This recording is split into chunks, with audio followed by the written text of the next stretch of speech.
So my question was, if I'm like a 12th grader, but I just recently graduated early and transferred to community college, would your coaching cover that? Like someone who is a currently community college was going to transfer instead of going the normal route?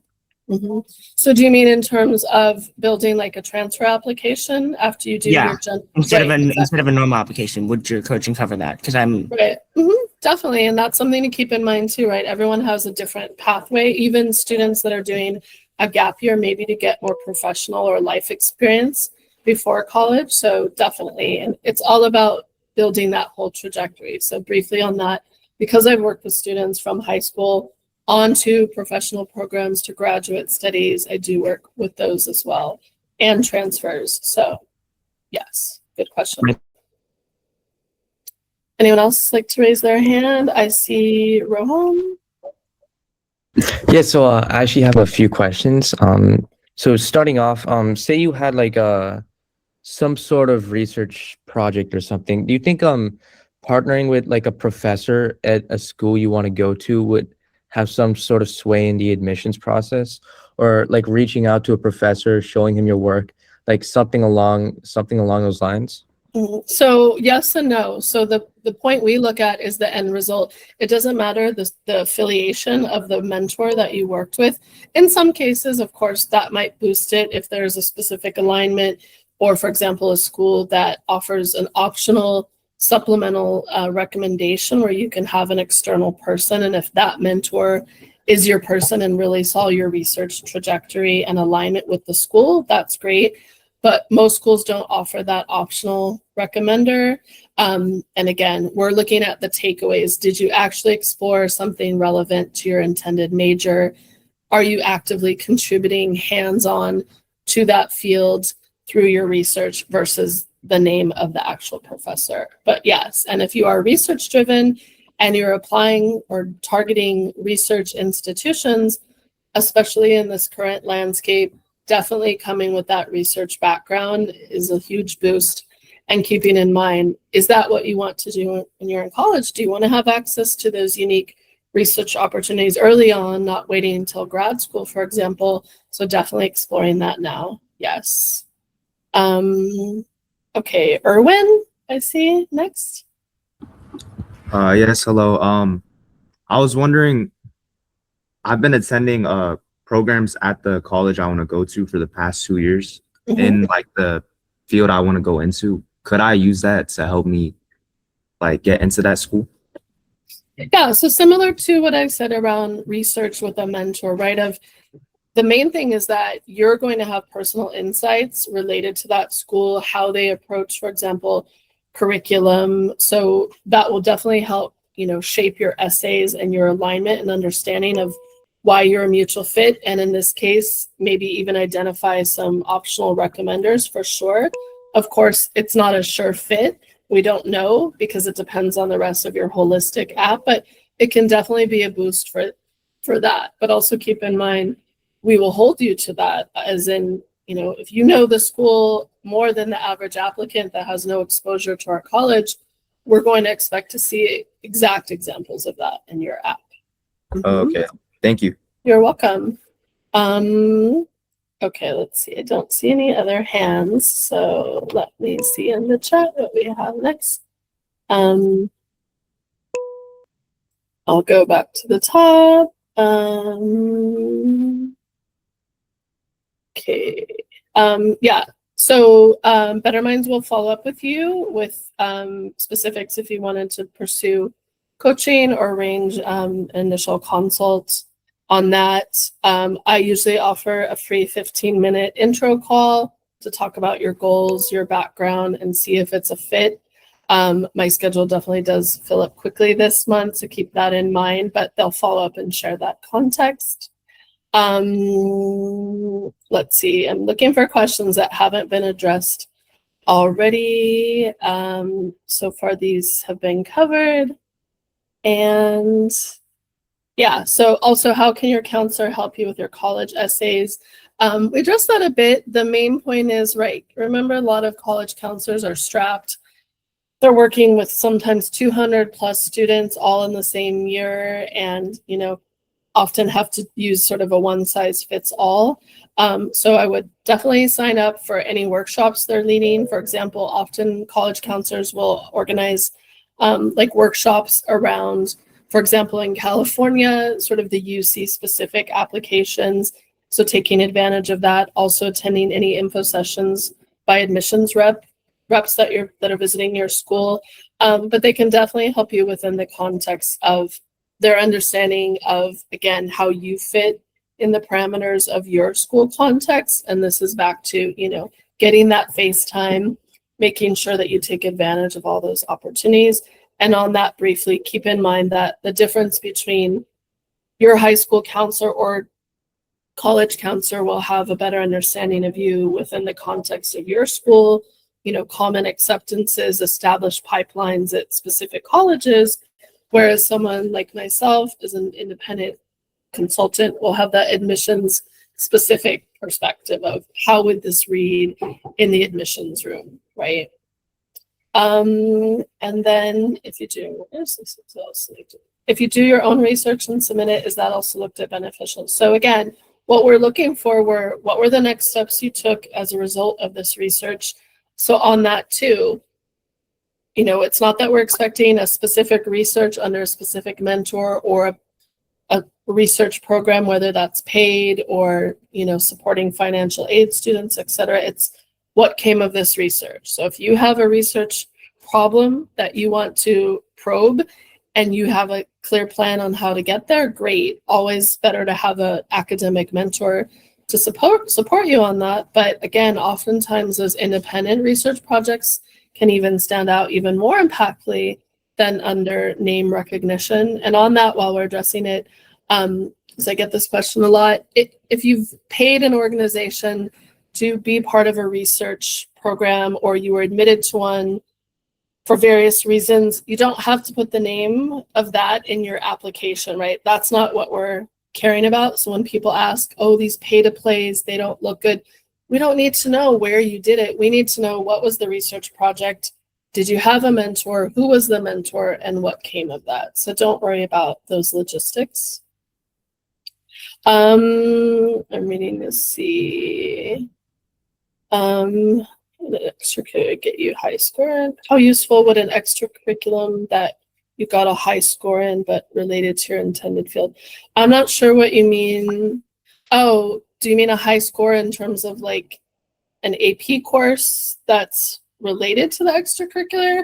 I'm not sure I understand the question, but the point there, again, over time, we definitely want to see that progressively your interests are related to your intended field. That doesn't mean, of course, that everything, like I said, would be poli-sci related. You could still be on the track team, of course, but like the example I gave of, do you approach everything from a community orientation versus otherwise? Then we start to build that clear narrative as a result.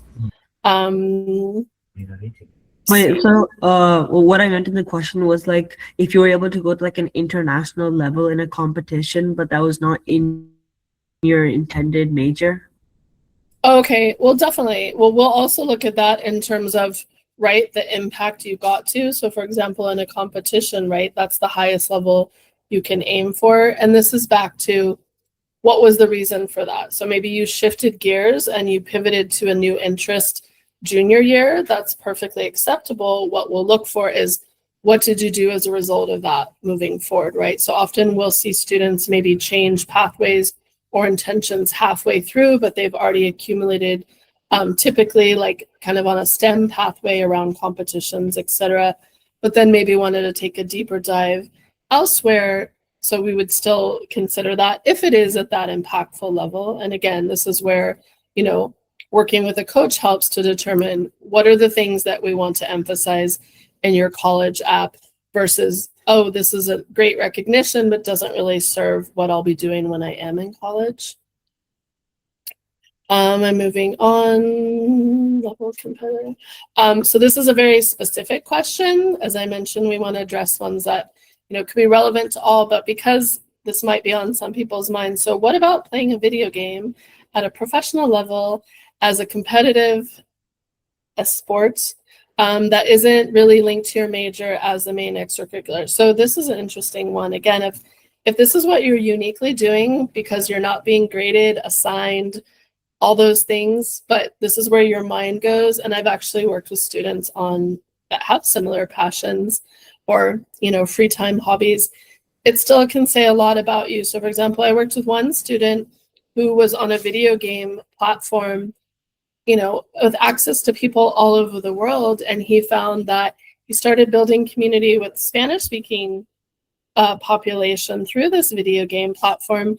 And over time, all the things that it helped with his actual Spanish speaking abilities, which led to better public speaking, coming out of his shell and interacting with various cultures, and also that strategy thinking too, right? So for example, it may not seem, and this is a lot of what coaching does too, right? It may not seem on paper that it's related, but video is a lot about strategy, right? It's also about analysis. It's also thinking on your feet, being a creative person as well, right? So it's a lot about those kind of soft skills that we might see there. The main point is, where are you spending your time outside of the classroom, and how can we show what that would look like in our college?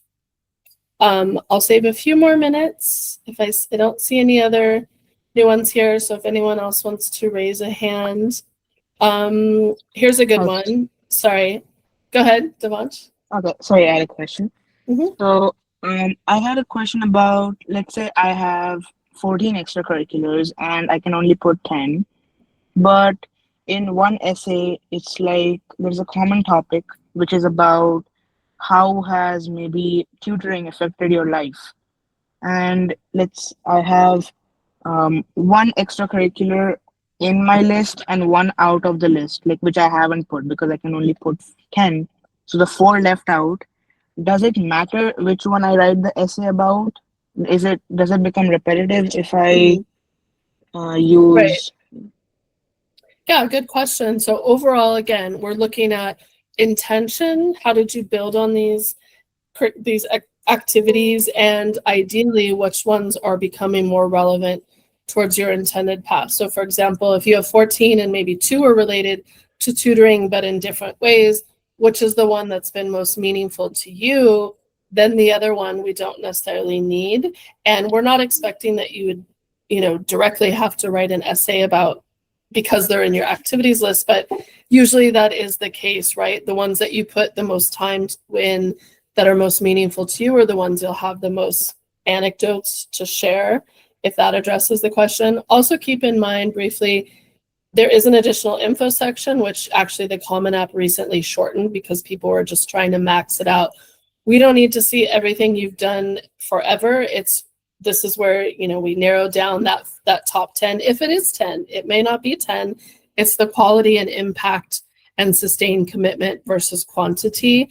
But for example, like in research scenarios, often you can't say the specifics in that brief section.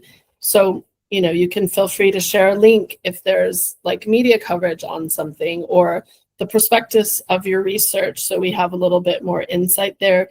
Just keeping in mind that they've intentionally kept it to 10 max and those brief spaces for a reason, because again, your entire application is reviewed in about 5 minutes total. So we get a clear sense of who you are, how you'll fit or not fit within that quick read. We don't need all the extras.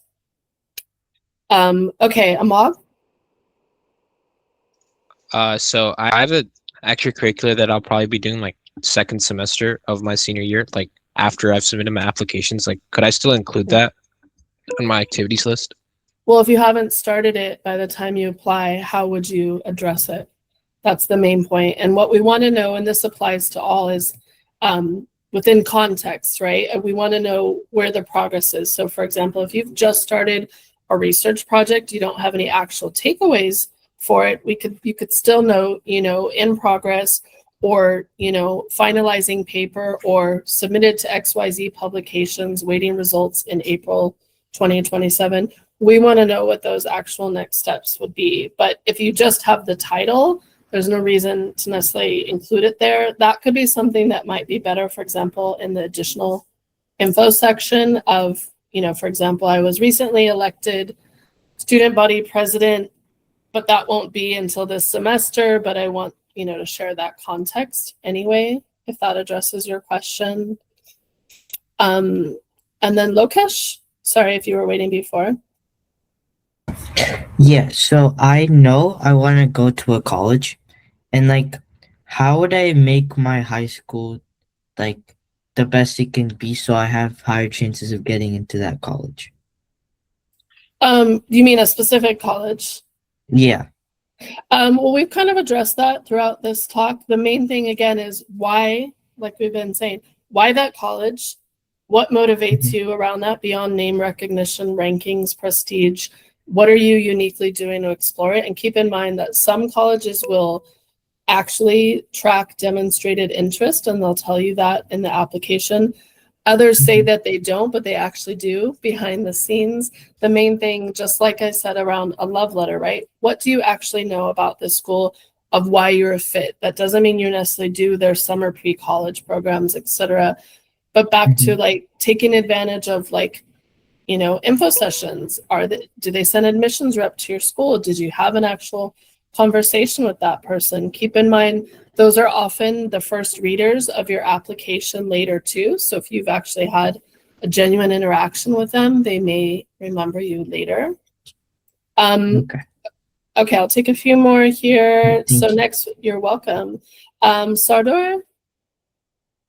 Hi, thank you for all of the advice, but my question is on social media. Mhm.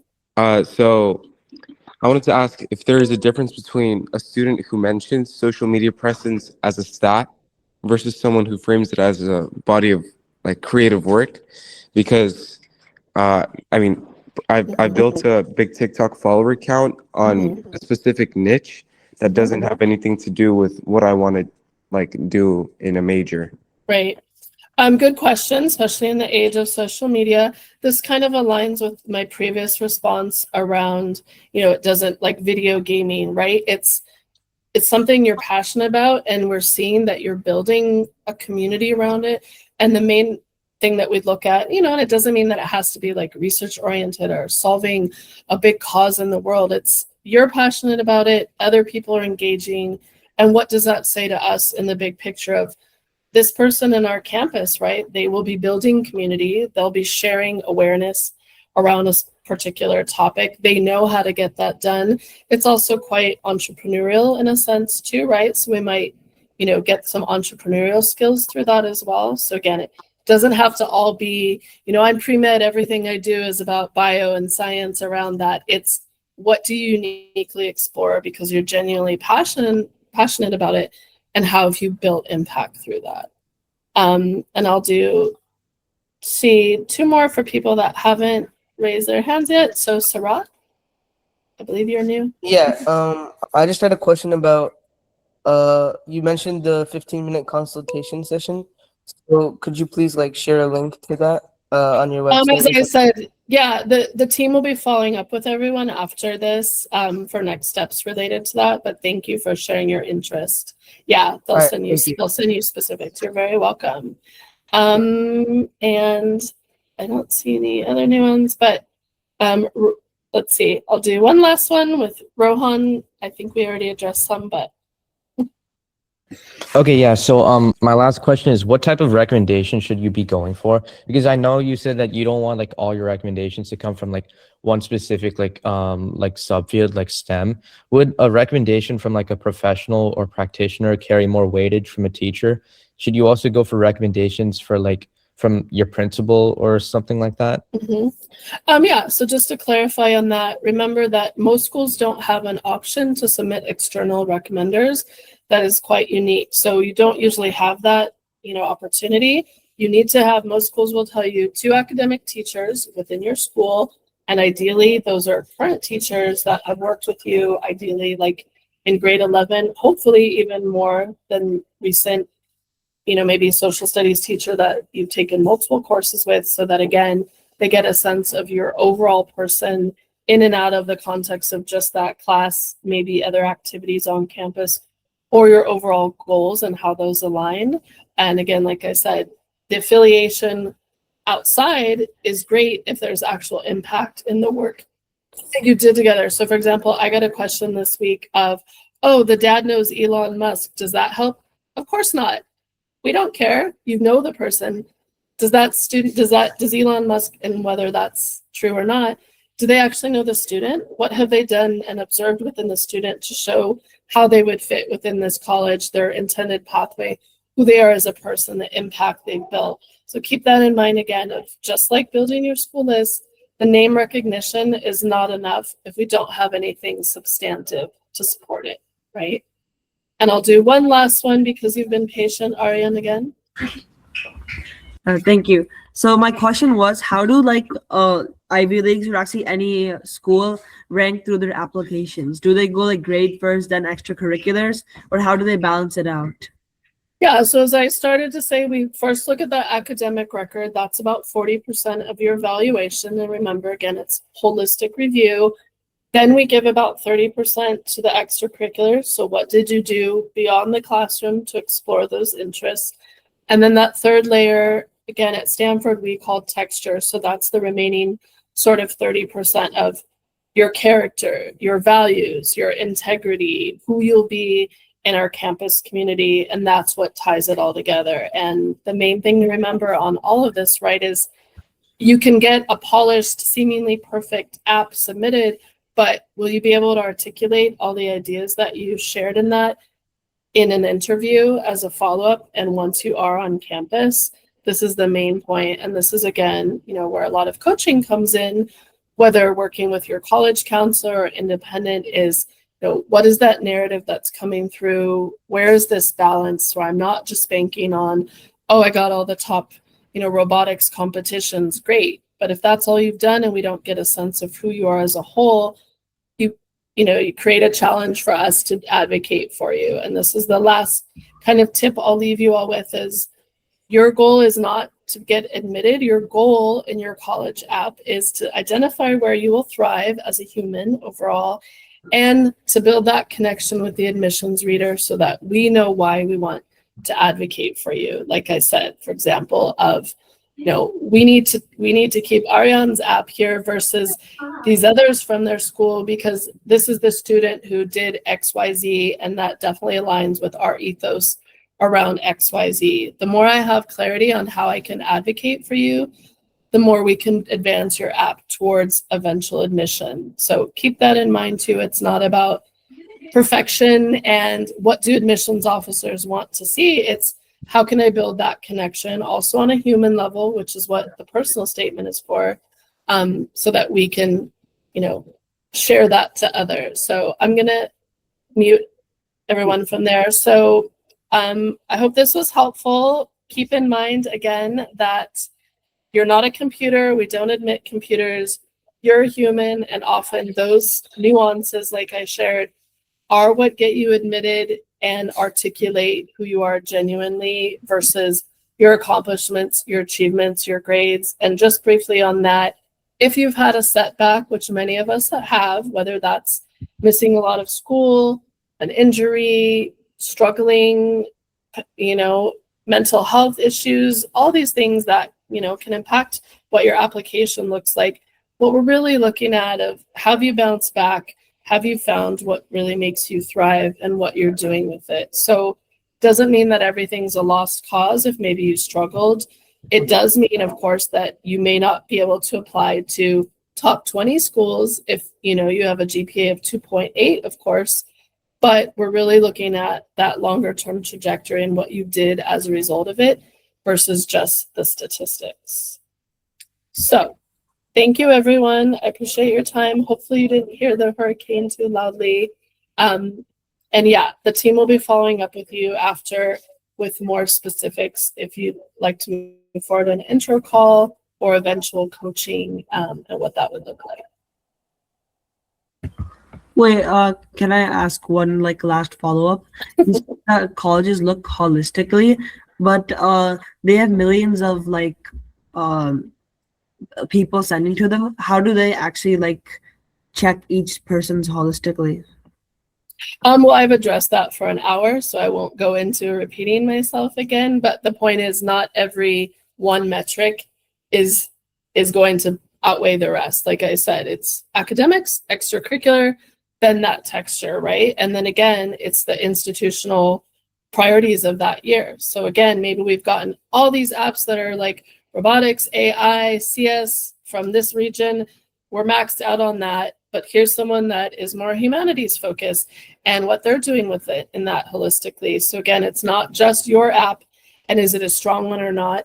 It's not just the mutual fit. It's also every applicant pool is different every year and every institutional priority may shift too. So also keep that in mind when you get your admissions decisions back, that it's just, again, like a love letter. It doesn't mean you weren't a great person, a great fit, you know, a good catch. It didn't align with that university that year.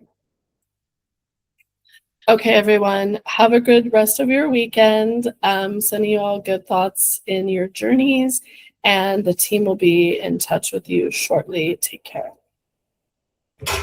Thank you. Thanks, everyone. Thank you. Thank you. Thank you. Thank you. You're welcome. Thanks for thanking me. Sorry, my face froze at the end. Take care.